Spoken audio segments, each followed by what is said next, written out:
श्री सद्गुरु महाराज की जय।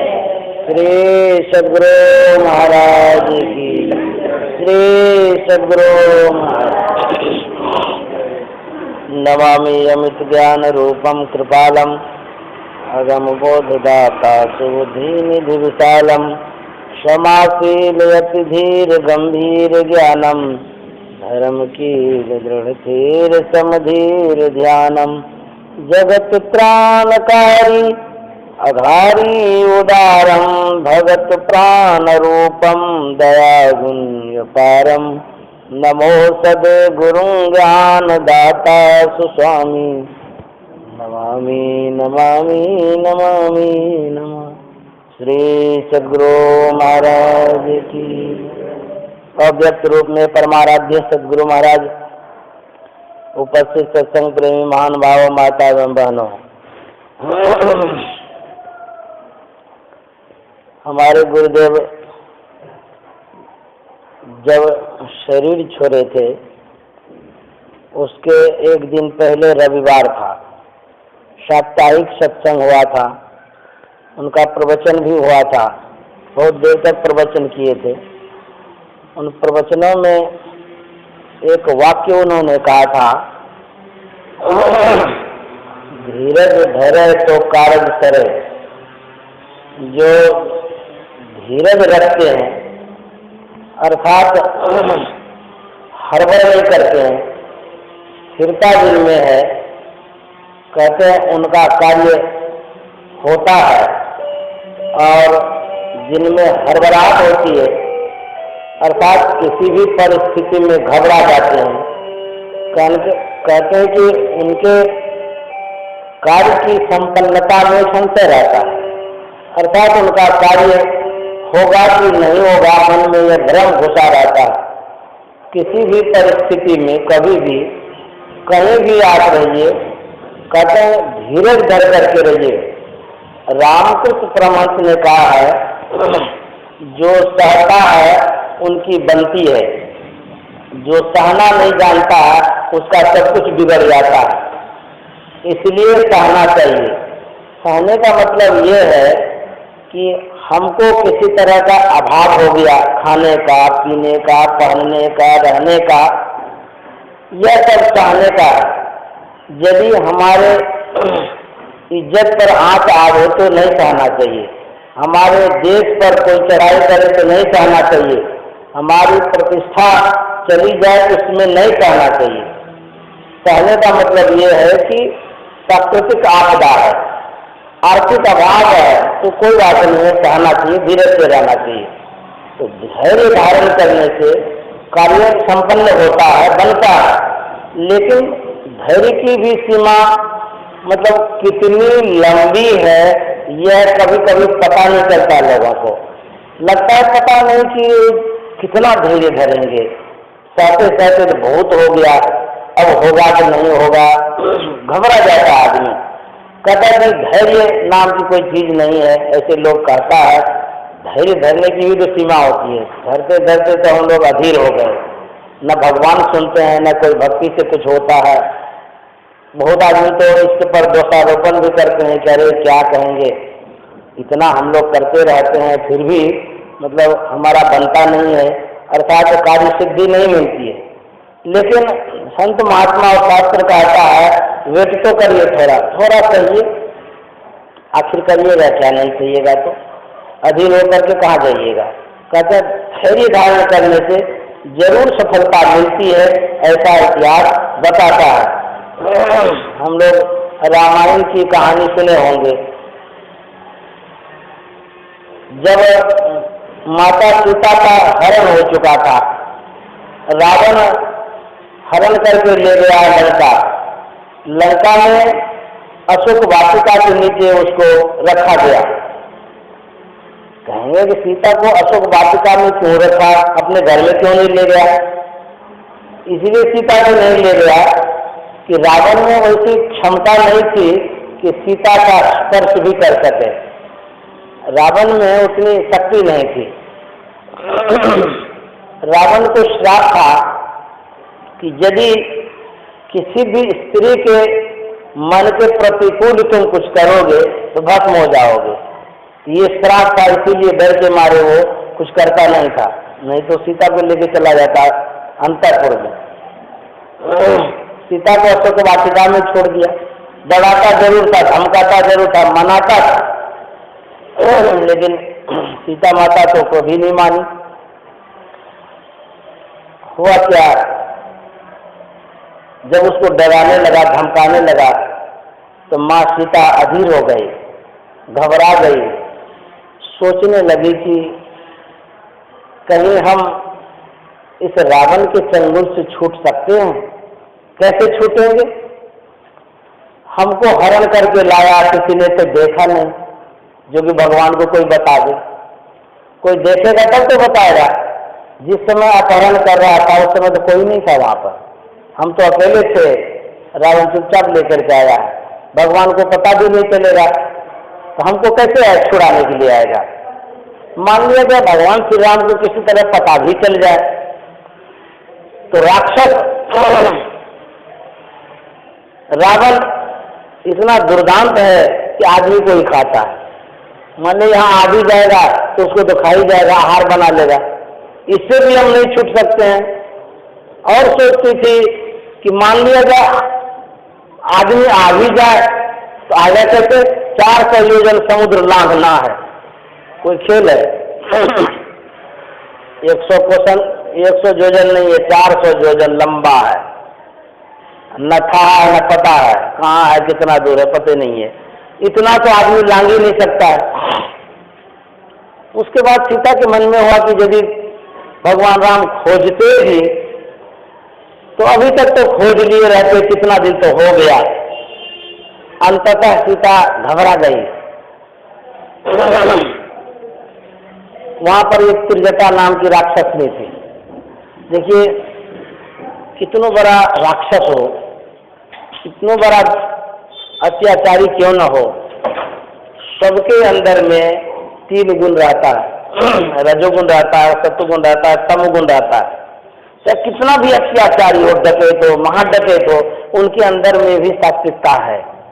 लेकिन डकैत के अंदर में सात्विकता जो है वो गुण है, तमस्ता का प्रधान है, तमोगुण का प्रधान है, उनके अंदर में विशेषता है। रावण था तो बड़ा अत्याचारी, लेकिन उनके अंदर में सात्विकता थी, छिपी हुई थी। उनके जेरे में जो राक्षसनी थी, उनके जेरे में वो जो त्रिजटा थी, उनके अंदर में सात्विकता थी। वो सीता माता को सहयोग करती रहती थी, हर वक्त धीरज लगाती थी कि अरे तुम क्यों घबराती है, अरे तुम्हारे पति तो परमात्मा है, भगवान है, जरूर वो आएंगे और तुमको छुड़ा करके ले जाएंगे। लेकिन सीता तब भी घबरा जाती थी कि कहाँ से आ सकेंगे, ये ढाढ़स बंधाती है।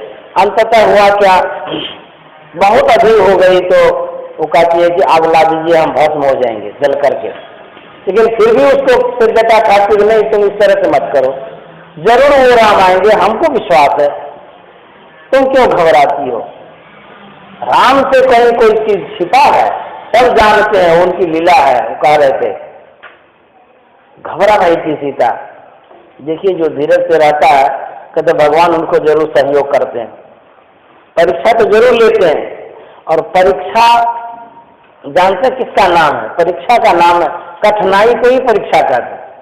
यदि कठिनाई नहीं हो तो उसको परीक्षा नहीं कह सकते। कठिनता को परीक्षा कहते हैं, और जहाँ कठिनता नहीं है वो परीक्षा नहीं है, और जहाँ परीक्षा नहीं है वहाँ किसी को मार्क नहीं मिल सकता, नंबर नहीं मिल सकता, कोई डिग्री नहीं मिल सकती है, कोई फल नहीं मिल सकता। जहाँ परीक्षा नहीं है वहाँ कोई फल नहीं है, जहाँ कठिनाई नहीं है वहाँ कोई परीक्षा नहीं है।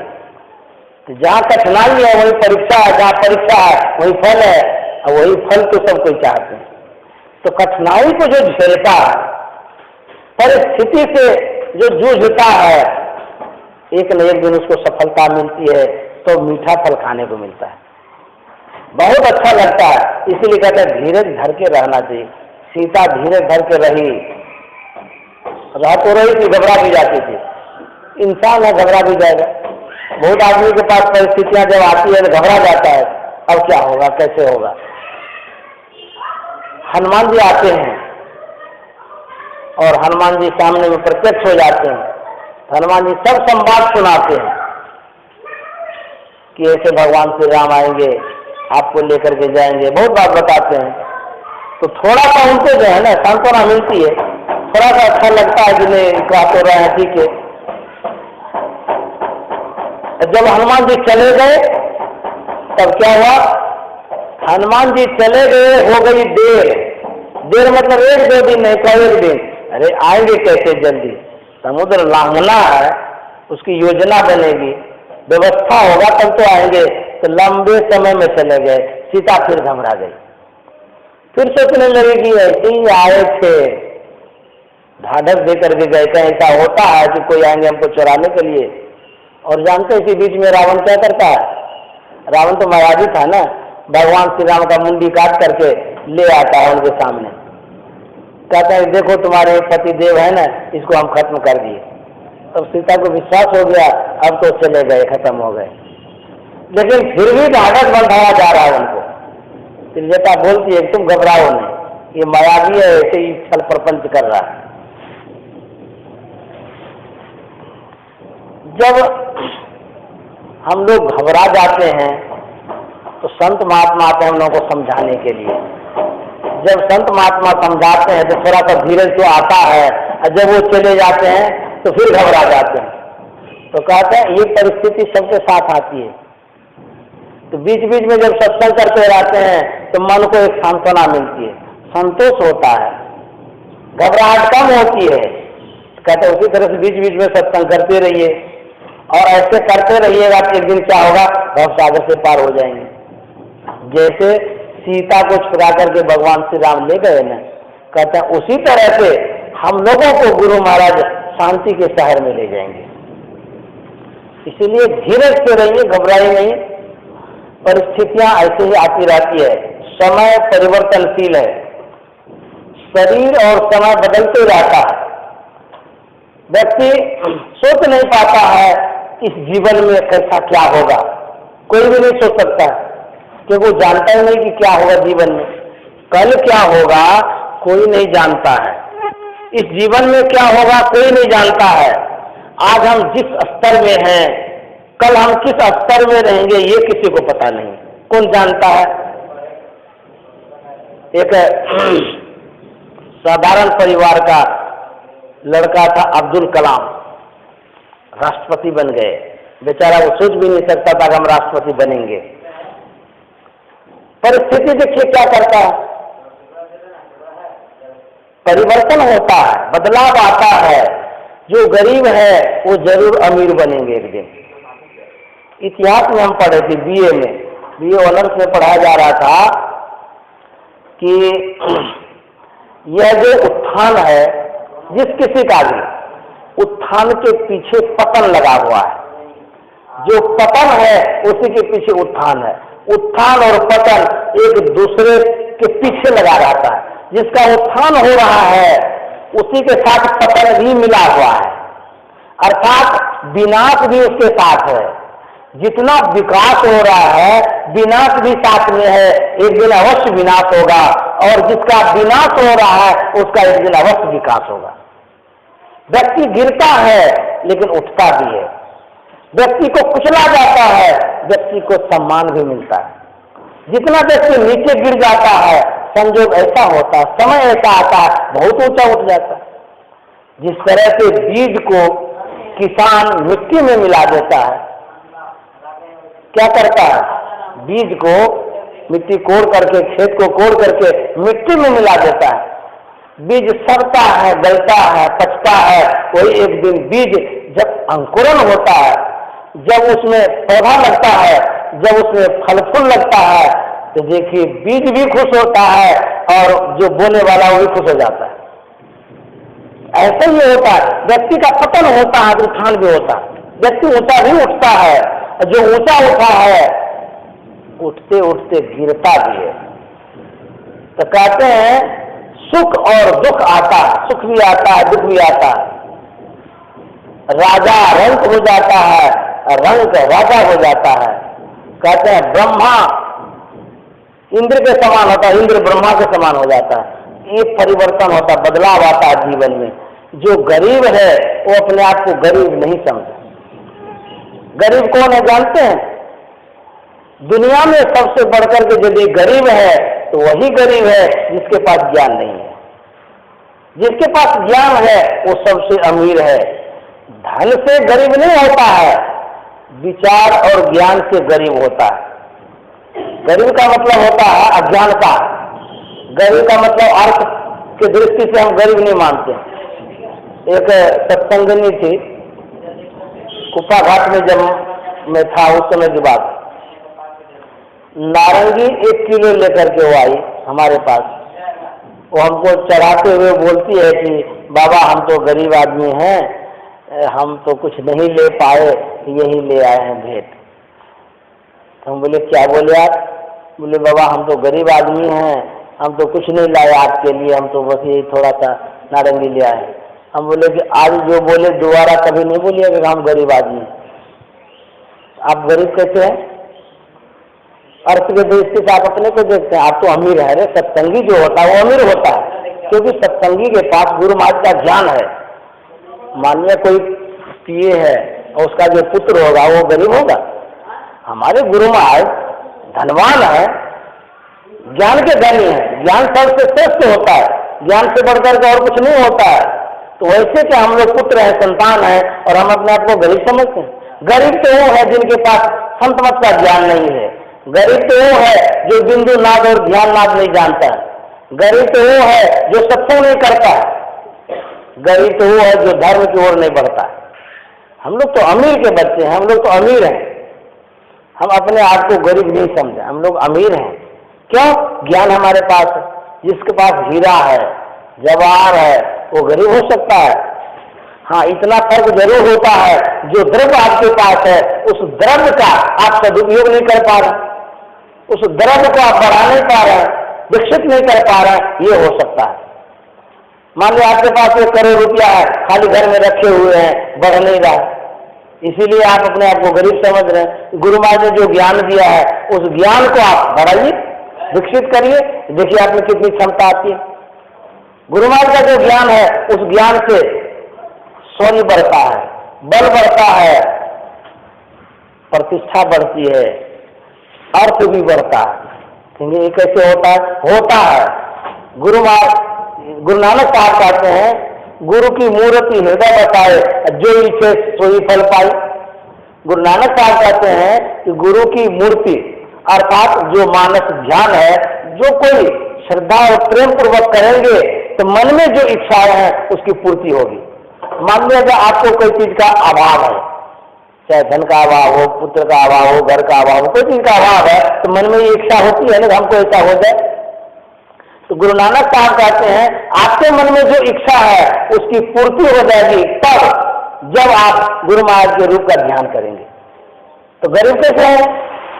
गुरु महाराज ने जो बतलाया है ध्यान करने के लिए, गुरु महाराज ने बतलाया जप करने के लिए, मनोयोग पूर्वक करेंगे तो देखिए आपके पास कितनी बढ़ती है। गुरु महाराज क्या करके गए हैं, जो सत्संग और ध्यान बराबर करते रहेंगे उसके जीवन में मोटी रोटी और मोटी धोती की कमी नहीं रहेगी।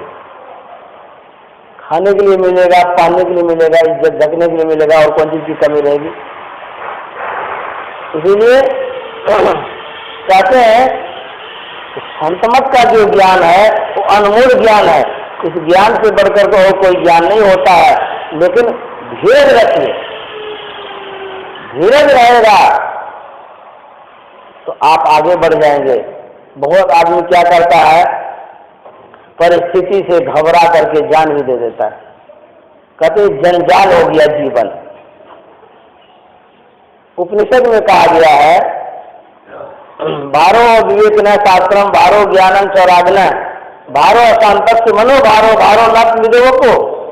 कहते हैं और विवेकी के लिए शास्त्र भार है, रागी के लिए ज्ञान भार है, अशांत मनुष्य के लिए मन भार है, जो आत्मज्ञानी नहीं है उसके लिए शरीर भार है। यह मनुष्य का जो शरीर है अनमोल शरीर है, अद्भुत शरीर है, इस साधारण शरीर नहीं है।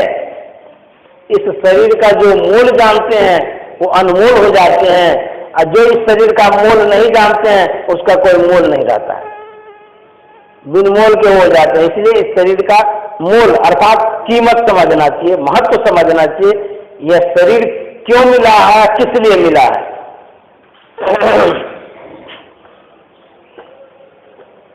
एक महात्मा था, वो कहीं जा रहा था, जाते जाते जाते किसी गांव में चला गया। उस गांव का जो एक राजा था, राजा के राज्य का नियम था, जो कोई इस राज्य के मंत्री बनेंगे उसको 5 वर्ष का अधिकार दिया जाएगा, स्वतंत्र रूप से वो सब कार्य करेंगे, और 5 साल के बाद उसको उस जंगल में दे दिया जाएगा जहाँ हिंसक प्राणी रहते हैं, और उसको खा पी करके समाप्त कर दिया जाएगा। यही एक उसका नियम था। तो उस राज्य का जो मंत्री था उसका समय पूरा हो गया था, कार्यकाल समाप्त हो गया था, और उसको जंगल में भेज दिया गया। राजा का नियम था कि 5 वर्ष के बाद मंत्री का चुनाव करेंगे। चुनाव का नियम यही था कि प्रातःकाल उठेंगे, ब्रह्म मुहूर्त में जो मिलेगा, जो कोई व्यक्ति मिलेगा, उस व्यक्ति को मंत्री पद का अधिकारी समझा जाएगा, उसको 5 साल के लिए वह पद दिया जाएगा और कार्यभार उसको सौंपा जाएगा। तो राजा साहब मंत्री की खोज में निकला भोरे। जानते हैं ब्रह्म मुहूर्त में सब कोई नहीं उठते हैं, सब कोई उठते हैं देर से। जो देर से उठते हैं उसके लिए जो विकास है, जो आप सफलता चाहते हैं, दूर हो जाता है। जो सवेरे उठता है उसकी सफलता उसके चरणों पर आ जाती है। कहेंगे कैसे? जैसे सवेरे सवेरे भगवान सूर्य आते हैं, भगवान सूर्य बोलते हैं ना, सूर्य भगवान को, जो सूर्य है उसको भगवान बोलते हैं। तो भगवान के पास शक्ति होती है, सवेरे सवेरे भगवान आते हैं, कुछ देने के लिए आते हैं। क्या देने के लिए आते हैं? सूर्य भगवान आते हैं शौर्य देने के लिए, शक्ति देने के लिए, धन देने के लिए आते हैं, ऊर्जा देने के लिए आते हैं, स्वास्थ्य देने के लिए आते हैं। जो कोई उठेंगे उसी को न देंगे, और जो सोया रहेगा उसको कैसे देंगे? मान लिया कोई भीख मांगने वाला हो और कहीं सोया हुआ हो तो कैसे उसको भीख देगा? भीख तो उस व्यक्ति को देगा जो सचेत है, बैठा हुआ है, लगता है कि ये कोई याचक है, चाहता है कुछ, तब न देगा। और जो सोया रहेगा उसको कैसे मिलेगा? तो भगवान सूर्य आते हैं देने के लिए, लेकिन देते उनको है जो जगे हुए रहते हैं। तो सूर्य भगवान के आने के पहले जो सूर्य भगवान से आप चाहते हैं उसकी तैयारी कर लेनी पड़ेगी। तो क्या तैयारी करनी है? पूरा पवित्रता पूर्वक आप रहेंगे उनकी याद में कि अब भगवान सूर्य आएंगे, हमको कुछ मिलेगा। तो जो सोए रहेंगे तो वो तो खोए रहेंगे और रोए रहेंगे, जो जगे रहेंगे उसको भगवान सूर्य दे करके जाएंगे। देखिए क्या होता है सवेरे जगने से। सवेरे सवेरे सब कोई नहीं जगते, लेकिन महात्मा जग जाते हैं। तो सवेरे महात्मा जग गए, उनको कहीं जाना था तो वो जा रहे थे ब्रह्म मुहूर्त में। राजा साहब आ रहे थे खोज करने के लिए कोई व्यक्ति का, तो मिलन हो गई एक जगह। तो राजा साहब के मन में बड़ी खुशी हो गई कि पहला बार है जो कि महात्मा मिल गए हमको राज्य संचालन के लिए। तो कहते कि महात्मा जी बहुत सौभाग्य हमारा है कि आप हमारे राज्य का संचालक बनिए।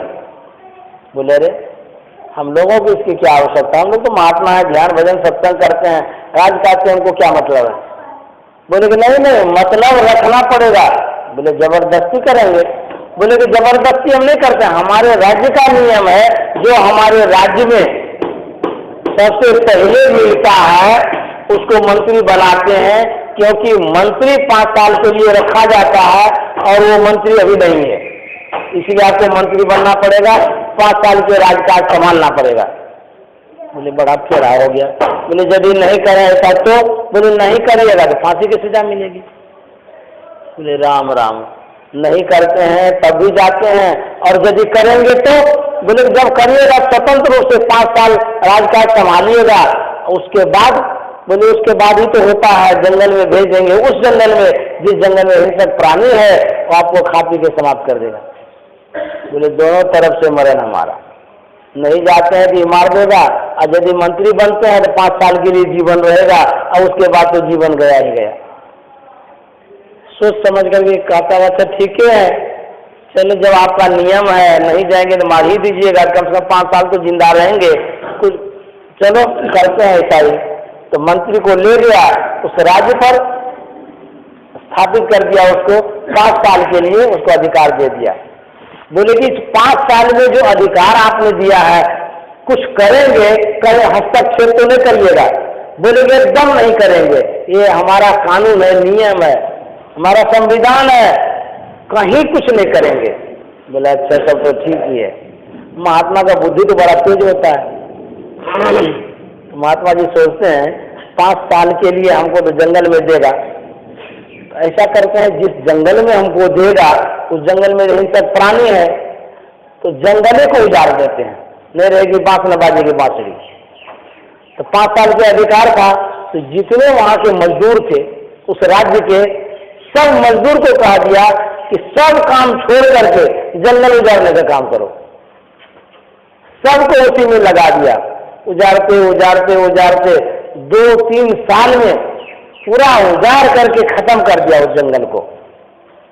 उसके बाद वहां जितने घर बनाने वाले मिस्त्री थे उस सबको आदेश कर दिया कि सुंदर शहर बता दो, वहां पर जितना रुपया लगे लगने दो, जो रुपया लेगा सब देंगे।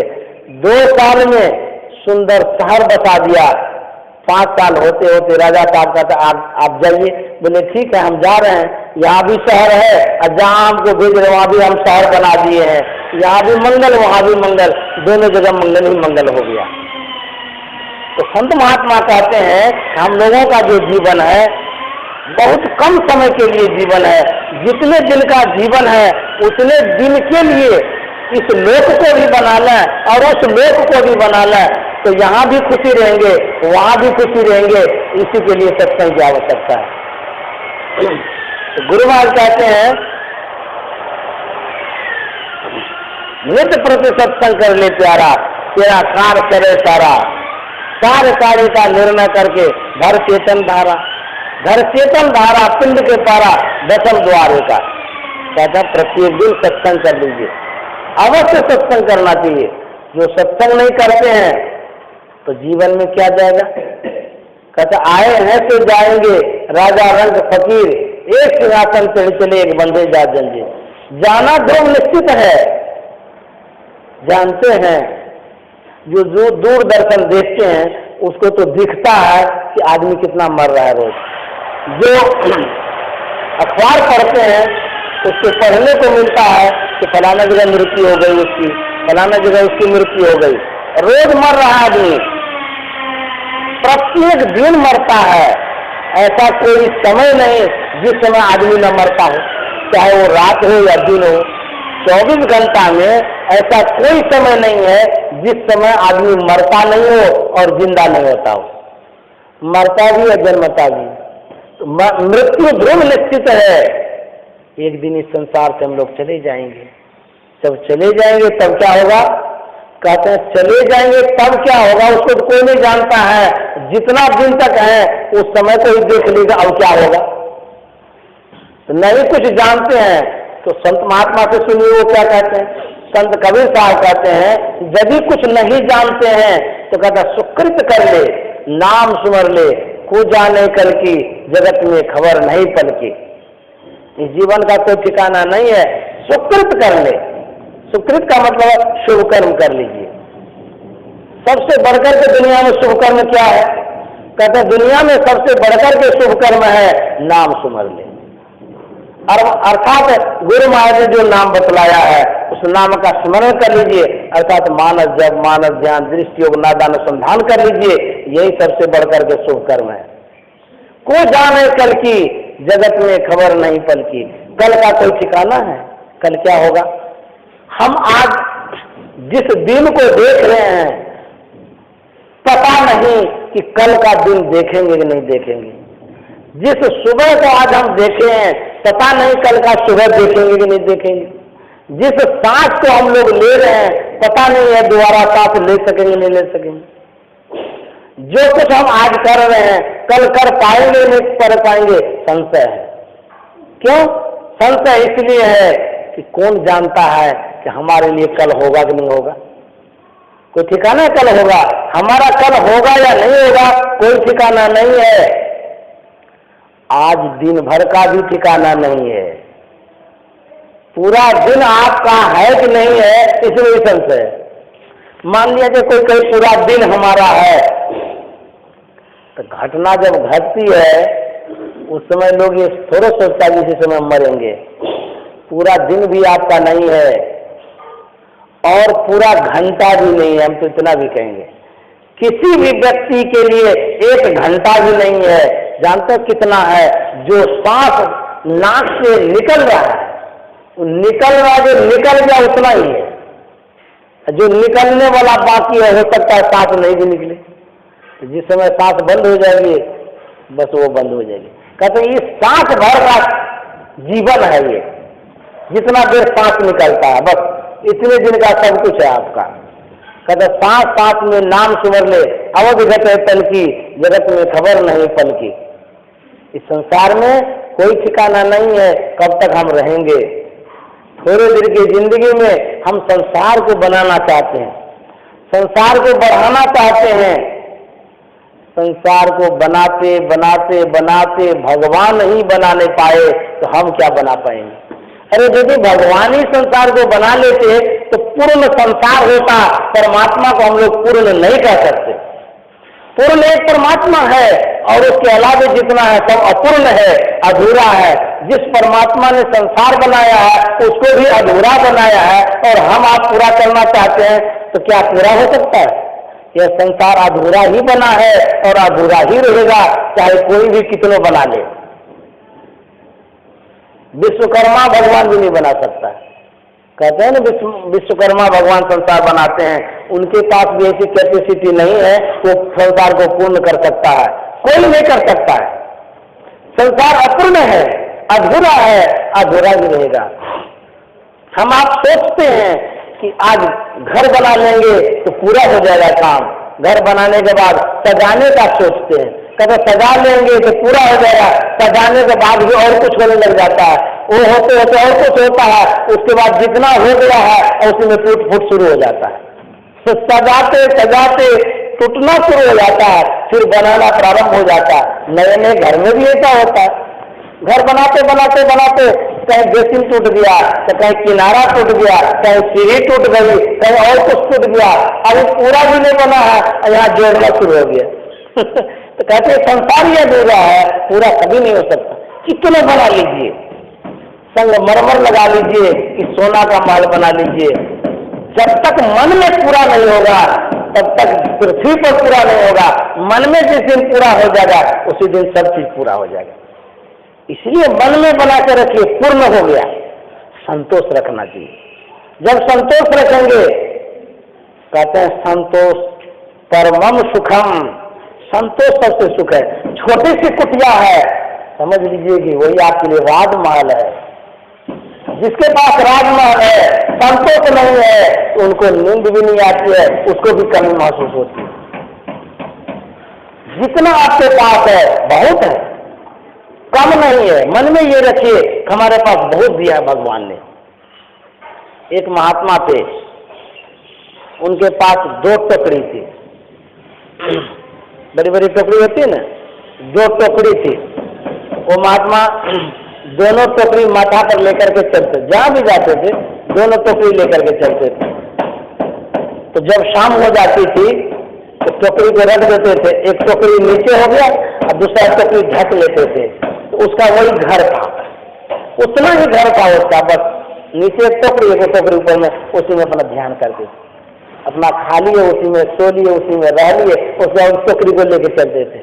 उसकी वही घर था उनका। व्यक्ति सोचता है, कितना सोचता है बनाने के लिए, कितना सोचता है। अरे आप विश्व में रहते हैं, विश्व का क्षेत्रफल कितना बहुत बड़ा है, उस विश्व के किसी एक देश में रहते हैं, देश का कितना बड़ा क्षेत्रफल है, किसी देश के एक राज्य में रहते हैं, किसी राज्य के एक जिला में रहते हैं, किसी जिला के एक पंचायत में रहते हैं, किसी पंचायत के एक गांव में रहते हैं, किसी गांव के एक घर में रहते हैं, किसी घर के एक ही तो कोना होगा कहीं रहते होंगे, उसमें एक चौकी है, इस चौकी में भी जितने लंबे चौड़े आप हैं उतना ही तो जगह लेते होंगे, इतना ही तो चाहिए लोगों को, जितने आप लंबे चौड़े हैं उतनी ही तो जगह चाहिए। और लोग कितना लंबा चौड़ा बनाना चाहता है, जगह छोटी मरेंगे तो कितना चाहिए, 3.5 हाथ, और यदि मोटा आदमी होगा तो 2 हाथ चौड़ा और 3.5 हाथ ही लंबा होगा। इतने छोटे से जगह के लिए लोग कितना बड़ा बड़ा बनाता है, बड़ा किस लिए बनाता है, वो अपने लिए नहीं बनाता, उसके काम में ही नहीं आता। तो कहते हैं कि जितना आपके पास है सर्वपरि परमात्मा के लिए वो सोने का महल है, सुंदर महल है, वही सब कुछ है, उतना ही काफी है। क्षण भर का तो जीवन है, कितना चाहिए, क्या करिएगा कितना। एक आदमी है, सैकड़ों कमरा है, पड़ा हुआ है, कबूतर पे खाना करता है, सांप रहता है, बिच्छू रहता है, कोई नहीं रहता आदमी, कोई आदमी नहीं है, उतना आदमी कितना रहेगा। मान लीजिए एक आदमी है, एक ही जगह रहेगा, एक कमरा चाहिए, सैकड़ों बना दिया, फालतू बना दिया। एक महात्मा थे, शहर से दूर कुटिया बना करके रहते थे, अपना ध्यान भजन सत्संग करते थे, बड़े संतोषी महात्मा थे। एक दिन की बात है, उस बगल में जो शहर था वहां आंधी तूफान आ गई, बरसात आ गई, इतना आंधी तूफान आया, घर बेघर हो गए आदमी सब। शहर में बहुत आदमी रहते हैं, जितने आदमी थे सब अपना अपना फाटक लगा लिया। बहुतों के पास कमरा भी रहता है, शहर में ढेरी कमरा खाली रहता है। बहुत आदमी आए दरवाजे के पास, बोले खोलिए, भीग रहे हैं, परेशानी हो रही है, थोड़ा देर रुकेंगे, रुकने दीजिए। बोले नहीं, यहाँ जगह नहीं है, यहाँ से भागिए। नहीं रहने दिया शहर वाले, रहने ही नहीं दिया। बेचारा भागा वहां से, भीगता हुआ, भागते भागते भागते भागते देखा महात्मा जी कुटिया उधर गया। महात्मा जी कुटिया में गया तो महात्मा जी लेटे हुए थे। बोले कि महाराज पानी पड़ रहा है, थर थर कांप रहे हैं, थोड़ा रुकने दीजिएगा। बोला हाँ आइए आइए। आ गए अंदर में, उसी समय एक दूसरा आदमी आ गया, बोला हम भी रुकना चाह रहे। बोला आप भी आ जाइए। तीसरा आदमी आ गया तो बोला आप भी आ जाइए। महात्मा जी बैठ गए। चौथा आदमी आ गया, छोटी सी कुटिया थी महात्मा जी, बोले आप भी आ जाइए। महात्मा जी खड़े हो गए, तो खड़े होने की जगह बहुत हो गया। पांचवा छठा सत्ता आदमी आ गया, बोला आप भी आ जाइए। आप 10 आदमी उसमें घुस गए। बोले महाराज जी आपकी कुटिया तो बहुत छोटी है, लेकिन इसमें आदमी कैसे आ गए। महात्मा जी कहते हैं अरे पृथ्वी पर कहीं जगह नहीं है, पृथ्वी में जगह ही नहीं है जो कि आदमी रह सकता है। बोले सर, बोले जगह हृदय में होती है, और हृदय में इतनी जगह होती है पूरा विश्व आ जाएगा तब भी जगह रहेगी। जगह कहीं पृथ्वी में खाली नहीं है, जगह हृदय में होता है। यदि हृदय खाली है पूरे संसार आ जाएगा, तभी खाली है। तो हृदय में जगह नहीं है, सैकड़ों बना करके रखे हैं तो फिर कोई नहीं आ सकता। इसलिए कहते हैं हृदय में जगह बना करके रखना चाहिए। तो जगह हृदय में जब रहेगा पूरा विश्व हट जाएगा। भगवान श्री कृष्ण ने अर्जुन को विश्व दर्शन दिया था, पूरा लोक दिखा दिया था। तो भगवान श्री कृष्ण हृदय में दिखाए थे, कहीं पृथ्वी पर नहीं दिखाए थे। कोई पृथ्वी पर भगवान श्री कृष्ण ने दिखाया कि यहाँ पर ये आदमी है, यहाँ पर ये सब चीजें, हृदय में दिखाए थे। और हृदय में ही जगह होता है, कहीं जगह नहीं होता है। तो जिसके हृदय में जगह है उसके हृदय में पूरा संसार है, जिसके हृदय में जगह नहीं है उसके लिए जो पूरा संसार है सब बेकार है। कितना संसार बढ़ा लीजिए आपके लिए कोई काम में नहीं आएगा। आपके हृदय में जगह है तो पूरा संसार आपका है। यदि संसार चाहते हैं तो हृदय में जगह बनाइए। तो संत महात्मा कहते हैं कि धीरज रखिए, सब कुछ होगा, सब सुख होगा, जो आप चाहते हैं मिलेगा, मिलता है। हम कहते हैं एक पेड़ लगाते हैं आम का, आप कहिएगा कल ही फल जाए, ऐसा कहीं होता है? और ये कहिएगा खाली रोक दिए उसी से फल जाए, ये भी नहीं होता। उसमें मेहनत करना पड़ता है। किसी भी चीज को पाने के लिए बहुत परिश्रम करना पड़ता है, बहुत मेहनत करना पड़ता है। छोटा सा पौधा है, बकरी से बचाना पड़ता है, किसी का हाथ न लग जाए उससे बचाना पड़ता है, किसी तरह का कोई तोड़ मरोड़ न दे उससे बचाना पड़ता है, बहुत मेहनत करना पड़ता है। जब बहुत मेहनत करते हैं, जब फल लगता है तो मेहनत का जो कष्ट है वो दूर हो जाता है, महसूस नहीं होता है कि इतना कष्ट भी हुआ होगा, भूल जाता है क्यों, उसको फल मिल गया। उसी तरह से मेहनत करिए, अर्थात गुरु महाराज जो बतलाते हैं सत्संग करिए, ध्यान करिए और अपना जो निज कार्य है उसको करते रहिए। और गुरु महाराज का काम है हम आपका कल्याण करना, हम आपका सहयोग करना, वो सहयोग करेंगे। उनके बातों पर चलते रहिए। उन्होंने कहा है सत्संग नित और ध्यान नित रहिए, कर संलग्न हो, जीवन बिताओ स्वावलंबी भरम भारे फोरी कर, संतों की आज्ञा है में ही मात दर्शन चोरी कर। गुरु महाराज के छत्र छाया में चले रहिए। बहुत आदमी धीरे धीरे छोड़ देते हैं आना, आश्रम में आना चाहिए। यहाँ पर सप्ताह में कम से कम सत्संग होता है। हमारे मन को, किसी के भी मन को एक संस्कार मिलता है, किसी भी मन को गुरु महाराज की वाणी सुनकर के प्रेरणा मिलती है, किसी के भी मन की जागृति होती है, मन जगता है, मन उठता है, संसार की तरफ से लौटता है। हम कहते हैं उसको कुछ खुराक दीजिएगा तब तो वो कुछ करेगा, और नहीं दीजिएगा फिर क्या करेगा मन? संसार में तो है ही है, आज से थोड़े 84 लाख योनि से है, संसारी की तरफ है। हर वक्त संसारी में लगा के रखिएगा तो फिर अपना कल्याण कब करिएगा? इसलिए गुरु महाराज कहता है समय बांट बांट करके सत्संग भी करना चाहिए, और जो अपना काम है सो भी करना चाहिए। इससे लोक भी बनेगा, परलोक भी बनेगा, दोनों बनाना चाहिए। श्री सद्गुरु महाराज की जय। अब गुरु कीर्तन होगा, आरती करके प्रसाद लेके प्रस्थान करेंगे। गुरु कीर्तन कहिए।